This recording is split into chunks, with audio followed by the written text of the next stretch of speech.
Untuk membantu usaha mikro yang terkena dampak pandemi corona, pemerintah meluncurkan program Banpres Produktif Usaha Mikro atau BPUM. Banpres Produktif Usaha Mikro ini merupakan dana hibah sehingga penerima tidak perlu mencicil atau menggantinya.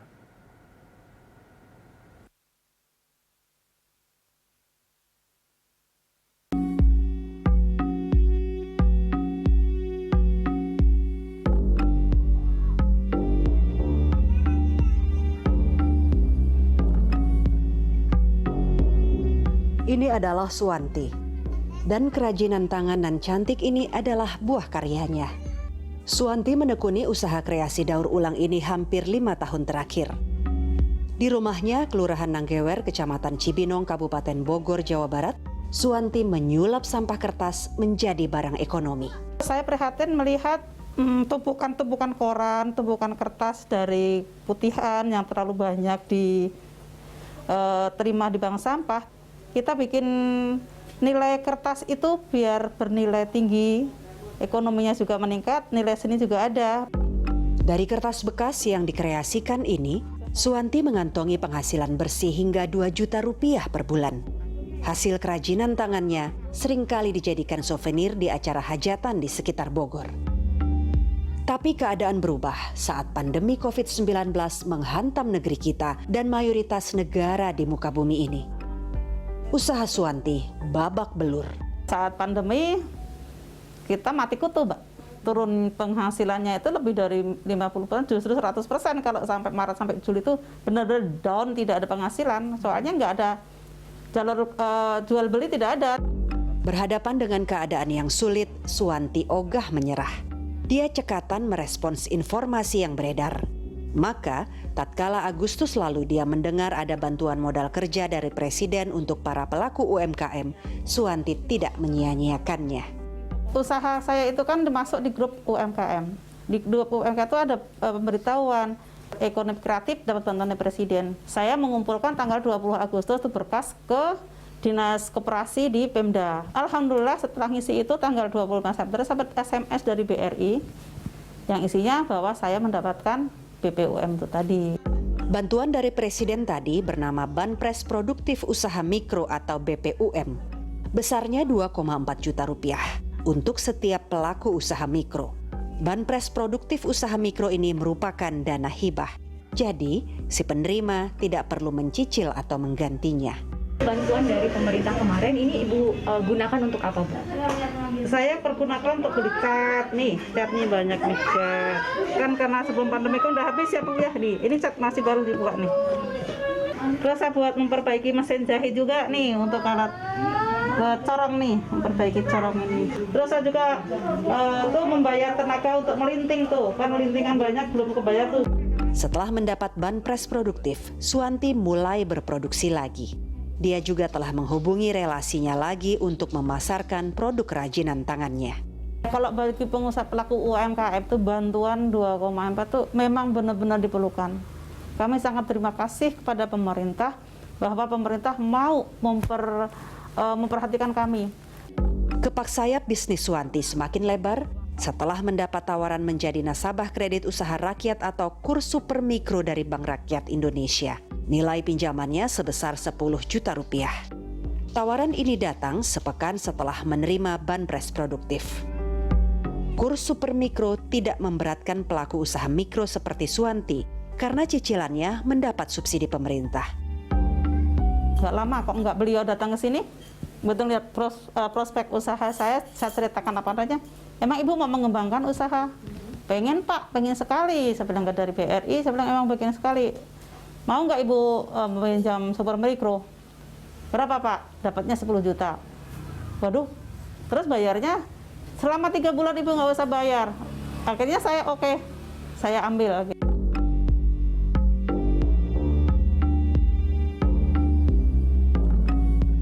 Masih di Kabupaten Bogor, ada Iis Suminar yang tinggal di Kelurahan Lewinutuk, Kecamatan Citerep. Iis juga tertolong program Banpres Produktif Usaha Mikro. Bantuan ini ia terima pada Oktober lalu. Iis menggunakan bantuan tadi sebagai modal berdagang nasi pecel dan gado-gado yang telah ia tekuni sejak 2 tahun terakhir. Saya mendapatkan bantuan pemerintah itu nilainya sebesar 2.400.000. Alhamdulillah merasa terbantu setelah ada bantuan itu. Saya belikan apa sih, kerupuk. Tadinya ini banyak, kan sering dipakai, tambah sedikit. Terus ini pakai beli gula 1 karung. Dipakai beli apa lagi ya?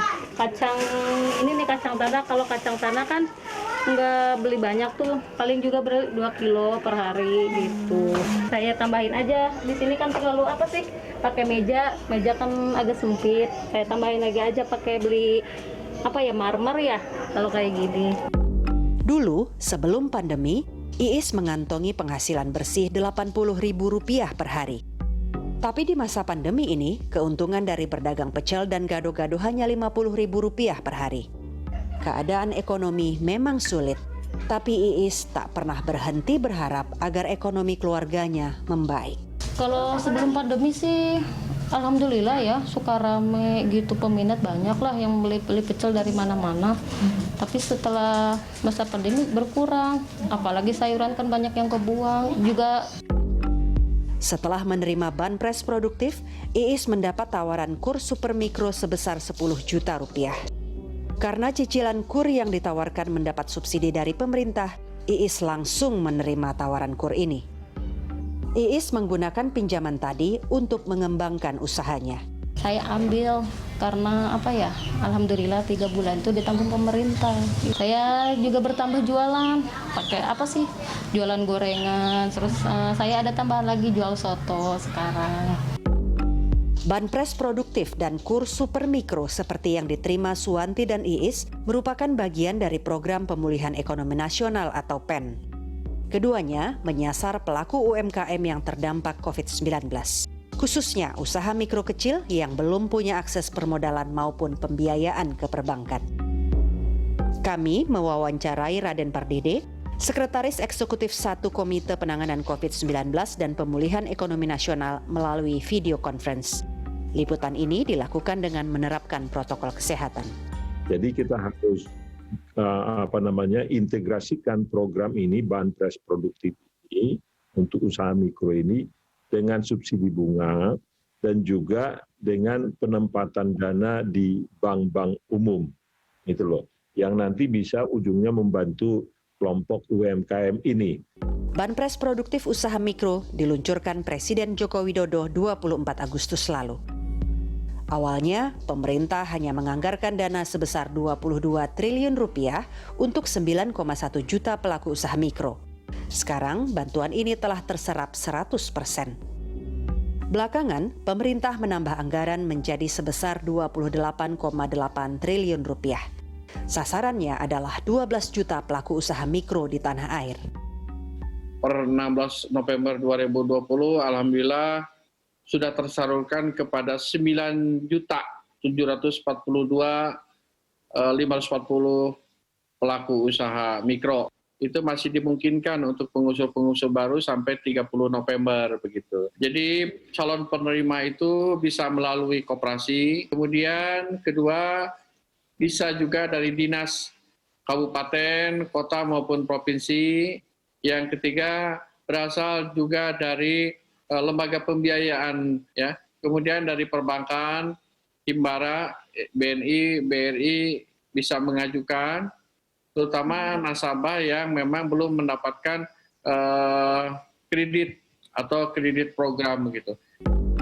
Untuk mempertahankan usaha di tengah pandemi, Suwanti, Iis, dan puluhan juta pelaku usaha mikro lainnya memang butuh bantuan dari pemerintah. Tapi itu tidak permanen. Yang lebih dibutuhkan pelaku usaha mikro justru wabah corona segera terkendali. Dan itu bisa terjadi jika vaksin yang ampuh dan aman telah disuntikkan kepada penduduk Indonesia. Saya berharap pemerintah tuh bersungguh-sungguh meneliti itu vaksin. Vaksin itu kalau memang udah benar-benar aman, benar-benar udah ada hasilnya yang bagus, biar masyarakat juga merasa kita aman, terlindungi dari penyakit, merasa sehat, dari ekonomi bergeliat lagi, bergerak lagi. Mudah-mudahan pemerintah segera menyediakan vaksin dan mudah-mudahan corona cepat berlalu lah. Ya kalau ada vaksin kan orang-orang juga mudah-mudahan cepat sehat, kembali bekerja seperti sedia kala lah. Terus ya pembeli atau yang pembeli juga banyak lagi gitu. Jika uji klinik calon vaksin COVID-19 oleh Bio Farma berjalan lancar, harapan Iis dan Suwanti atas vaksin COVID-19 sebentar lagi akan terwujud. Hingga kini, pemerintah masih berupaya mengadakan vaksin COVID-19. Salah satunya melalui kerjasama Bio Farma dengan Sinovac Biotech dari Tiongkok. Untuk jangka panjang, Indonesia sedang mengembangkan calon vaksin COVID-19 bernama vaksin merah putih. Bila telah siap, vaksin COVID-19 tahap awal akan diberikan secara bertahap ke kelompok yang memiliki kerentanan atau risiko tinggi tertular virus corona, seperti tenaga medis, pelayan publik, aparat hukum, tokoh agama, tenaga pendidik, dan peserta BPJS penerima bantuan iuran.